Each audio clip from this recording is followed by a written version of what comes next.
Bismillahirrahmanirrahim. Assalamualaikum warahmatullahi taala wabarakatuh. Alhamdulillahirabbil alamin wa sallallahu ala sayyidina Muhammadin wa ala alihi washabihi wasallam. Amma ba'du. Saya sedikit tidak mengekspektasi saat saya melihat Pak Ugro Seno hadir di Rakyat Bersuara. Karena beberapa waktu yang lalu Pak Ugro ini diterpa isu korupsi yang mana kejadiannya itu sudah sangat lama sekali. Ini jelas kriminalisasi ya dari apa yang kita lihat. Nah, Pak Ugro ini sudah tidak muda lagi. Beliau baru saya tahu juga umurnya itu 68 ya kalau tidak salah. Hampir 70 tahun. Gak kelihatan. Saya kira masih 58 ya. Betul-betul tidak kelihatan beliau ini. Dan setelah kriminalisasi tersebut, saya pikir akan berhenti Pak Ugro Seno di dalam membela Roy Suryo. Ya karena kriminalisasinya itu tidak lain dan tidak bukan ya dari apa yang kita lihat. Jelas gara-gara membela Roy Suryo. Nah, tapi masih bertahan dan masih berjuang.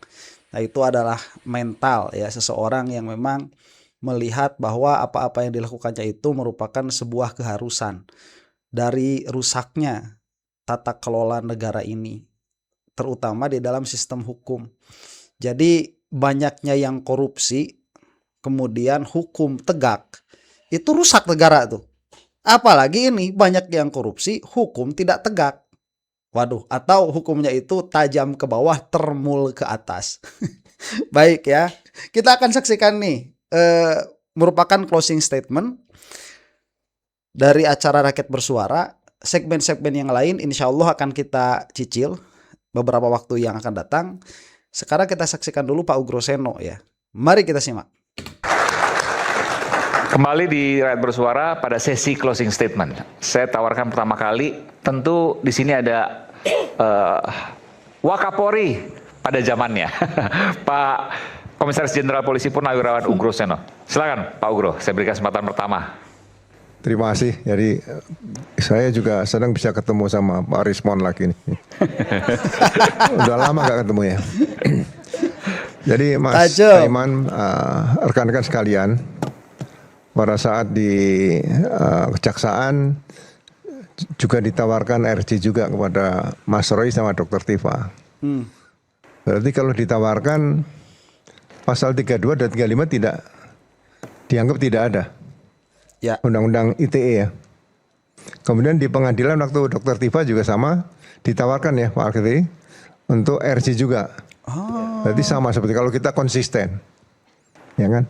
Nah, kembali lagi muara dari RC baik di KUHP lama, KUHP baru, KUHP lama kebetulan ada peraturan kepolisian nomor 8 tahun 2021, muaranya adalah penghentian penyidikan. Karena penyidikan dan penuntutan berdasarkan pasal 361 huruf A-nya berdasarkan KUHP lama. Nah, penghentian penyidikan menurut KUHP lama dan peraturan kepolisian tadi itu dasarnya adalah demi hukum. Ya kan? Berarti kalau demi hukum penghentian penyidikan berkas perkaranya entah berisi 1 orang, 2 orang, 3 orang atau 10 orang itu semuanya berhenti di situ. Nah ini mungkin pelajaran bagus untuk penegakan hukum ke depan. Apakah bagaimana RC yang sebenarnya? Tapi itu perlu kita diskusikan bersama ke depan nanti. Jangan sekarang lah. Waktunya nggak cukup. Nah kemudian kalau hakim sekarang menyidangkan dengan KUHP yang baru, bisa juga ditanyakan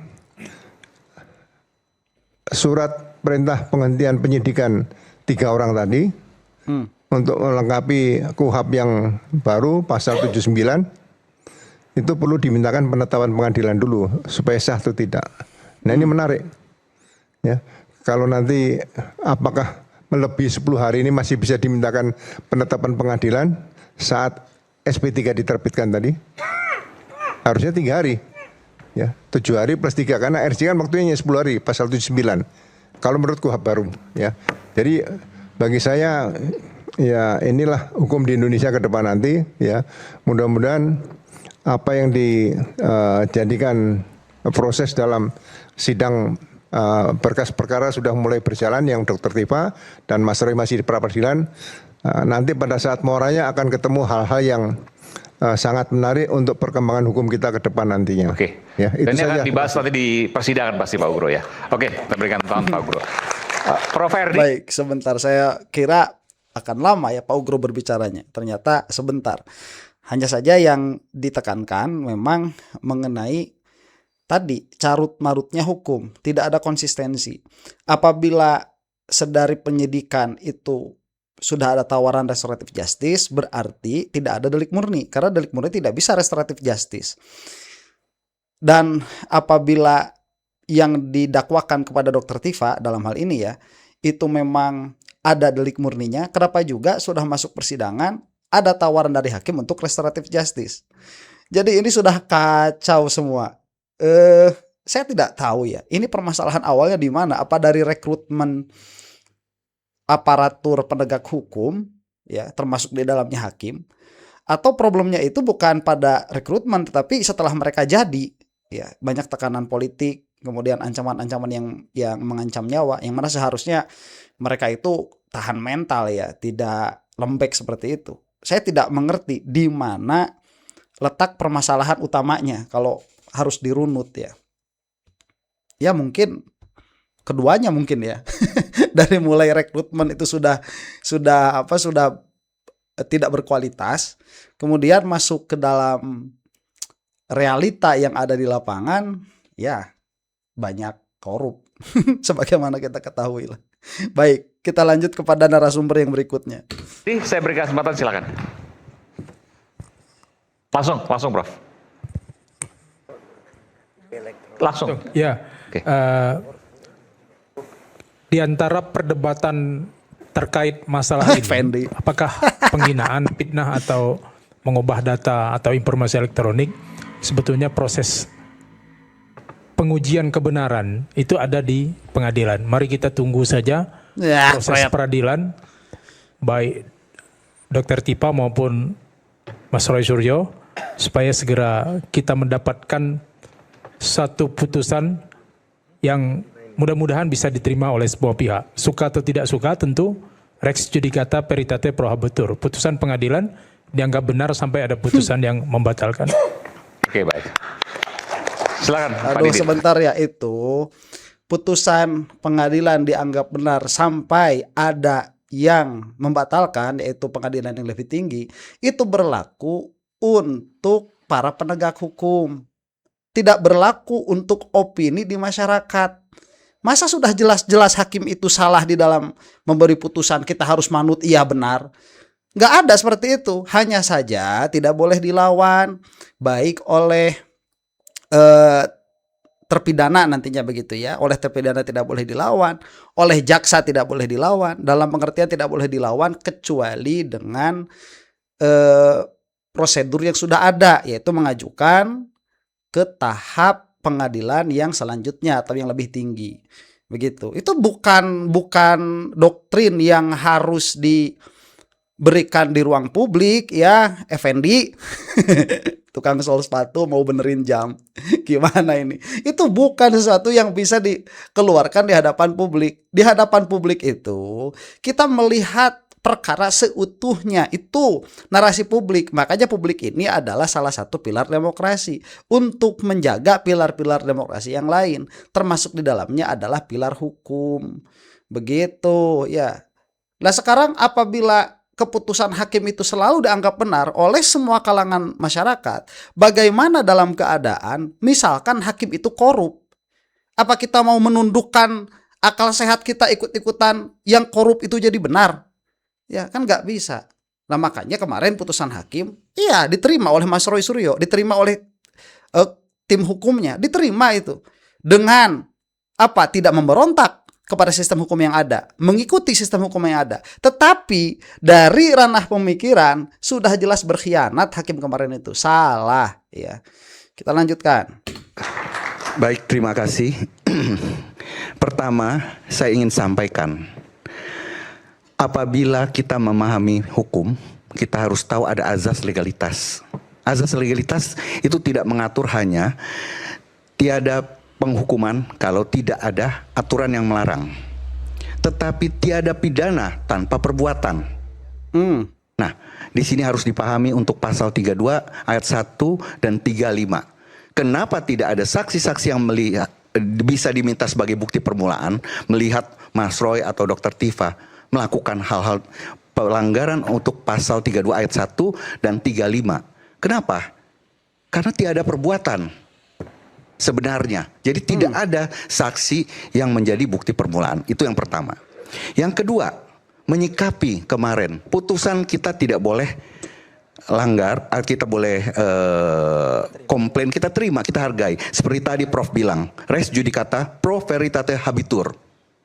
Putusan harus kita terima. Tapi pertimbangannya ada mahkota hakim. Mahkota hakim itu kita bongkar. Ternyata dia pakai mahkota berduri. Ya, saya pakai istilah demikian. Kenapa? Pra peradilan itu untuk apa? Untuk memeriksa dan mengadili termohon, yaitu abuse of power. Tapi dia balik di pertimbangannya. Dia mengatakan apa? Adanya misbruik van recht, yaitu penyalahgunaan hak dari si pemohon. Yang diadili dan diperiksa dan diadili adalah pemohon. Ini kebalik. Ini pelanggaran berat ini sebenarnya. Betul. Salah itu. Dan lagi tadi saya sepakat sama Prof. Kalau dia tidak masuk ke pokok perkara, tidak mempertimbangkan pasal-pasalnya, berarti dia harusnya NO, bukan menolak. Itu kualitas. Ya, sangat disayangkan. Kita jangan lagi ke depannya hukum mau dibolak-balik yang tidak karuan. Maaf ngomong, kebetulan disertasi saya mengenai pra peradilan. Ini banyak penyeludupan hukum di sini. Demikian. Terima kasih. Oke, baik. Baik, sebentar ya, coba Prof Didit ini. Disertasinya mengenai pra peradilan. Mas Roy Suryo yang ada di situ sebagai perumus, salah satu perumus Undang-Undang ITE. Profesor Subiakto ya, Pak Henry itu juga salah satu perumus Undang-Undang ITE. Ini orang-orang yang sedang berupaya untuk menegakkan hukum sebagaimana seharusnya. Jadi kita ini sekarang sebetulnya sedang melihat para penegak hukum yang memang katakanlah geng putih dengan geng hitam, dengan para mafia hukum. Itu yang sedang kita lihat sekarang. Para mafia versus orang-orang yang memang betul-betul ingin menegakkan hukum sebagaimana seharusnya. Ya, saya sering mengatakan sistem hukum yang ada di Indonesia itu tidak sempurna, jauh dari kata sempurna. Tapi yang tidak sempurna ini pun belum dilaksanakan secara sempurna. Jadi apabila ada grade begitu ya, ada level, penegakan hukum di negara kita itu minus berapa begitu ya, ada di bawah jauh sekali. Sampai titik nol pun, jangankan berkualitas begitu, sampai titik nol pun belum, masih sangat jauh sekali. Menyedihkan. Dan terima kasih bagi Anda semua yang memiliki concern ya, memiliki perhatian terhadap permasalahan ini. Karena hukum itu salah satu, kalau bukan satu-satunya ya, itu adalah salah satu pilar yang terpenting dari sebuah komunitas, dari sebuah peradaban, dengan peradaban apapun. Mau peradaban Islam yang paling penting itu hukumnya, mau peradaban sekuler itu yang paling penting hukumnya. Peradaban komunis sekalipun, itu yang paling penting hukumnya. Bagaimana China itu, dia bisa maju gara-gara penegakan hukum yang tanpa pandang bulu. Ya, padahal komunis. Masa kita yang muslim, mayoritas Islam begitu ya, tidak bisa masuk ke arah sana. Aduh, ini di mana masalahnya ini? Jokowi udah jelas. Bang Jagir. Oke, Jagir. Bung Eman dan kita semua. Kalau saya lihat begini, kita harus lihat dulu standing perkara ini sekarang udah di mana. Jadi kita biar tahu membicarakannya seperti apa. Kan gitu, jadi nggak bolak-balik segala macam. Sekarang yang jelas ya Mas Roy dan Mbak Tipa, Dr. Tipa, Mbak Tipa udah masuk ke perkara, sementara Mas Roy ini sudah melewati Rapid 2 kan gitu. Nah bagi saya sekarang begini, ada berlaku azas hukum ya, azas hukum. Jadi azas dan adagium lah. Ada yang mengatakan duralek setlek. Duralek setlek. Hukum itu keras. Hukum itu keras. Tapi itulah hukum. Jadi kalau saya lihat perkembangannya, saya lihat Mas Roy dan Mbak Tipa ini terus ya menghadapi kondisi yang ada. Makanya tadi saya singgung rekan Al-Katiri, maaf ya rekan Al-Katiri, waktu ditawarkan sidang pertama Mbak Tipa itu sesuai dengan KUHP baru 79 itu pasal 81 ayat 1 bahwa penyidikan, penuntutan dan hakim itu boleh menawarkan artinya memprakarsai untuk restoratif justice. Tapi saat itu Mbak Tipa langsung diskusi dengan rekan Al-Katiri dan rekan-rekan mengatakan kami akan melawan. Artinya bagi saya itu adalah bahwa memang ya tetap melawan hukum itu. Sebentar rekan Al-Katiri ya. Jadi berdasarkan azas atau adagium hukum tadi, duralex, setlek, bahwa hukum itu keras, ya hadapilah dengan segala konsekuensinya. Bukan begitu. Itu satu. Kemudian yang kedua adalah kita mengenal satu lagi adagium yang saya kenal ya, bahwa tidak ada kejahatan yang tidak punya niat jahat. Nah ini penting. Jadi tidak ada kejahatan yang tidak punya niat jahat.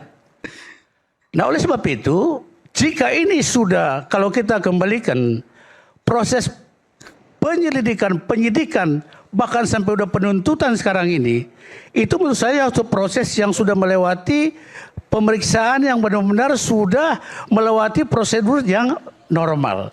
Artinya sudah due process of law-nya berjalan benar. Apalagi sekarang tingkat tersangka dan Mbak Tipa sudah terdakwa. Nah oleh sebab itu tentu nanti ada penilaian dari saya, tidak mengarahkan hakim, bahwa barangkali semua aparat penegak hukum tahu bahwa ada adagium seperti itu. Ya, bahwa tidak ada niat, tidak ada kejahatan yang tidak memuat atau tidak mengandung Niat jahat. kejahatan. Niat jahat. Bukan. Gitu. Tidak ada kejahatan tanpa niat jahat. Mens rea dipertanyakan terus. Tapi di satu sisi, kalau orang sudah tersangka, terdakwa, berarti katakanlah kita memakai azas praduga tidak bersalah, kita perlu perhatikan ya. Mulai dari penyelidik saksi itu proses objektif. Mulai dari saksi proses objektif.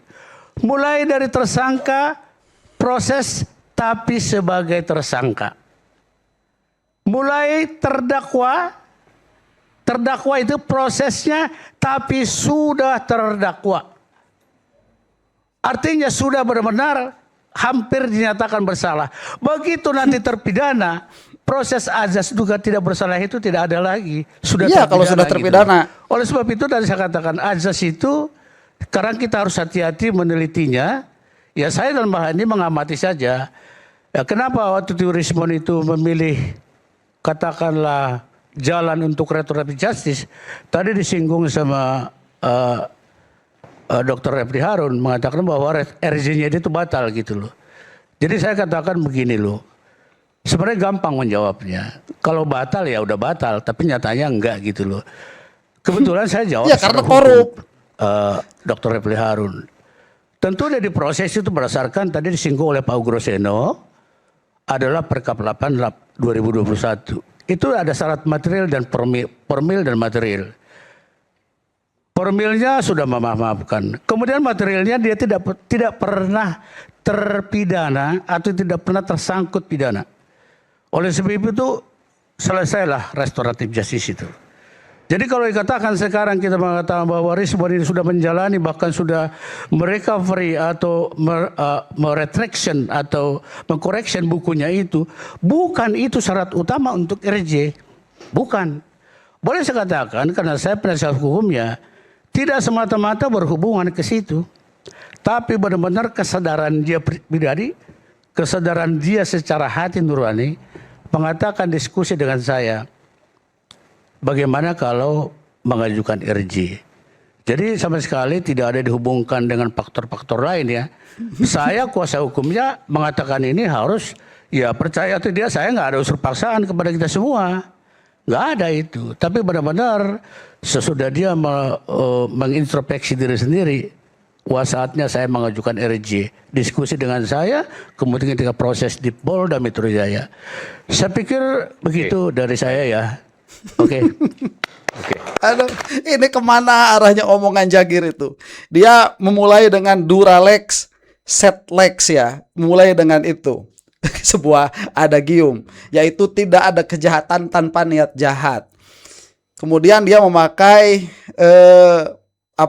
praduga tak bersalah. Kemudian dia mengatakan sebentar lagi Roy Suryo itu bersalah karena sudah terdakwa, sebentar lagi terpidana. Kemudian membahas RJ batal. Ini tidak ada strukturnya pembicaraannya. Hanya saja begini ya. Dia kan mengatakan nih, tidak ada kejahatan tanpa niat jahat. Nah itu cara memahaminya bukan seperti yang dipahami oleh Jagir. Tidak ada kejahatan tanpa niat jahat itu kan dilihat nanti mens rea. Misalkan ada seseorang meninggal. Meninggalnya itu karena sayatan yang ada di perut misalkan. Jelas orang yang menyayatnya ada, bukti-bukti orang itu memang mensayat, tetapi orang tersebut menyayat perut orang yang mati itu, yang meninggal itu karena akan melakukan operasi besar misalkan. Nah itu tidak terjadi kejahatan, padahal tindakannya sama-sama tindakan membelah perut atau membelah leher lah katakan begitu ya, menyayat leher tuh, perbuatan menyayat leher. Yang dilakukan oleh dokter, perbuatan menyayat leher. Yang dilakukan oleh psikopat misalkan sama, perbuatan menyayat leher. Tetapi yang satu disebut sebagai kejahatan, yang satu tidak disebut sebagai kejahatan. Kenapa? Karena Duralex Setlex itu ya kan, kalau sekarang kita melihat Duralex Sengklek ya, Duralex Sengklek bukan yang itu ya tadi, hukum itu kejam katakanlah begitu ya. Hadapi hukum meskipun dia itu kejam. Nanti kita masuk ke sana. Jadi adagium tidak ada kejahatan ya tanpa niat jahat, itu ke situ. Jadi lihat dulu mens rea-nya, baru kita tilai perbuatannya. Nah makanya di dalam perbuatan Mas Roy itu mens rea-nya apa? Kalau mens rea-nya sudah tidak ada, maka tidak akan ada perbuatan sebagaimana dikatakan oleh Profesor Didit tadi ya. Apabila tidak ada perbuatan, jelas tidak akan ada pidana. Kemudian tadi itu Duralex Setlex itu, nggak tahu siapa si Jagir ini, kayaknya kepanasan aja yang lain ngeluarin adagium dengan bahasa asing begitu ya. Dia mau ngomong juga mengatakan bahwa yang namanya hukum itu kejam ya. Jadi hadapi saja. Nah, ini sebetulnya dari apa yang saya pahami begitu, ini linear dengan tegakkan hukum walaupun langit itu runtuh. Itu jadi hukum itu kejam apabila dipakai. Coba lihat ya, bisa jadi negara kita ini hancur lebur karena akan hampir, saya katakan ya, hampir semua pejabat yang ada sekarang itu akan dihabisi semua oleh hukum itu. Dari segi politik ya, penegakan hukum seperti itu tidak bagus karena akan mengakibatkan instabilitas, akan mengakibatkan ketidakstabilan politik, yang mana akan mengakibatkan kepada ketidakstabilan negara, yang mana bukan hanya tidak stabil, sebuah negara bisa jadi runtuh dan hancur gara-gara penegakan hukum yang tadi tuh, penegakan hukum yang sangat tajam ke atas ke bawah. Itu bisa hancur, bisa habis semua itu.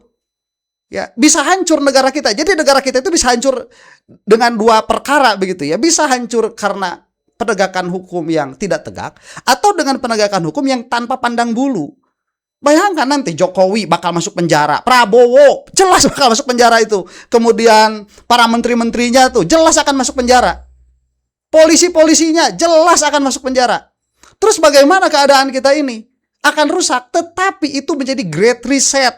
Itu merupakan awal sebuah sebuah cahaya yang akan menerangi bangsa kita ke depan. Makanya hukum itu kejam. Tapi meskipun demikian, jalani. Bukan kepada Roy Suryo yang sudah jelas-jelas dikriminalisasi. Gimana ini Jagir ini ya? Kemudian tadi mengatakan praduga tak bersalah, tetapi Roy Suryo dikatakan hampir bersalah. Ya nggak boleh kalau sebelum datangnya putusan itu tidak bisa dikatakan bersalah. Bahkan putusan dari tingkat pengadilan yang bawah itu bisa digagalkan dengan tingkat pengadilan yang lebih tinggi. Ya, praduga tak bersalah itu harus tetap keluar sampai putusan pertama, begitu. Putusan pertama iya, tapi tatkala dia masuk ke dalam proses persidangan yang lebih tinggi, asas praduga tak bersalahnya masuk lagi. Dilihat lagi nanti fakta-fakta persidangan oleh hakim itu. Jadi Jagir ini ingin memberikan sebuah ilusi ya kepada masyarakat bahwa Roy Suryo ini orangnya bersalah, tetapi cari-cari alasan supaya tidak menjadi bersalah. Padahal kalau sebagai seorang lawyer seharusnya dari manapun asas praduga tak bersalah, begitu. Kalau mau konsisten di dalam logika persidangan, ya kalau saya mah bebas. Kita mau bebas, kita masyarakat kok. Kita lanjut ya. Oh, dan satu lagi, RJ batal. Ini mungkin juga si Jagir baru ngeh ya. Saya terus terang saya baru ngeh itu. Rismond itu RJ-nya bisa batal gara-gara memang yang namanya pasal 3235 itu adalah delik murni, bukan delik aduan. Lah yang delik murni kok bisa restoratif justice? Itu gimana ceritanya itu? Mau heran tapi ya konoha. Nggak usah jadi heran. Kita lanjut sebentar lagi. Sedikit ya. Oke. Ya, Mas Aiman, ini menarik ya. Yang pertama adalah soal status tersangka terdakwa. Ingat, kita ini asasnya adalah presumption of innocence. Jadi tidak ada pembuktian apapun terhadap perkara ini karena belum masuk kita ke tahapan pembuktian. Bu Tifa aja baru masuk ke tahap untuk hari Kamis depan, hari Kamis ini ya, itu adalah putusan sela. Jadi tidak boleh kita membangun asumsi bahwa dengan sudah tersangka, dengan sudah terdakwa, berarti sudah hampir mengarah kepada terbukti bahwa ini adalah kejahatan. Itu saya kira seorang lawyer, seorang advokat tidak boleh berasumsi seperti itu. Karena kita ini adalah aparat penegak hukum. Ya, itu satu hal. Apalagi hakim. Kemudian hal yang kedua, tadi dikatakan bahwa tidak ada kejahatan yang tidak punya niat. Bahwa kejahatan itu selalu ada niatnya. Saya kira kita harus belajar ulang tentang ilmu hukum. Ada yang namanya kulfa dan ada yang namanya dolus. Dolus itu adalah suatu kejahatan karena adanya niat jahat. Itu yang disebut mens rea. Tapi juga ada yang namanya kulfa. Kulfa itu adalah faktor kelalaian. Tidak harus suatu kejahatan itu ada niatnya. Diatur di mana? Pasal 359 KUHP lama. Ya, 359 ada juga. Yaitu apa? Kelalaian yang mengakibatkan kematian orang lain. Dan 360 KUHP yang lama, KUHP yang lama, mohon maaf. Jadi tidak selalu suatu kejahatan itu harus dimulai dengan niat. Bisa karena kelalaian. Ya, ini sekaligus saya bantah apa yang disampaikan oleh seniorku ya, Bang Jahmada Girsang, yang saya sangat hargai sebagai seorang advokat yang berpengalaman sekaligus sebagai seorang mediator. Senior ya. Disentil junior ini. Dan kemudian hal yang ketiga adalah, baik, sayangnya waktu saya sudah habis tuh. Coba lihat ya kalau dari ahli hukumnya. Luput dari pandangan saya tadi masalah kelalaian begitu. Nah, apabila kelalaian tidak terbukti, meskipun perbuatannya itu sama, yaitu menyayat leher misalkan, itu tidak akan bisa menjadi sebuah perbuatan jahat. Tetapi kelalaian itu kan ada konsekuensi lain ya. Meskipun tidak ada mens rea, itu diatur dalam undang-undang yang bisa menjadikan seseorang itu menjadi terpidana begitu. Cuma apa bahasanya terpidana begitu ya, atau ada konsekuensi hukum. Entah itu. Itu bisa ditanyakan kepada Mas Jahmada Girsang. Saya suka sama yang kok Jagir sih, sama siapa, Mas Abdul Ghafur Sangaji begitu ya. Itu luar biasa pengetahuan hukumnya dari awal runut sampai atas begitu. Mudah-mudahan termul binasa untuk Anda yang bukan termul. Wallahu taala a'lam bissawab. Assalamualaikum warahmatullahi taala wabarakatuh.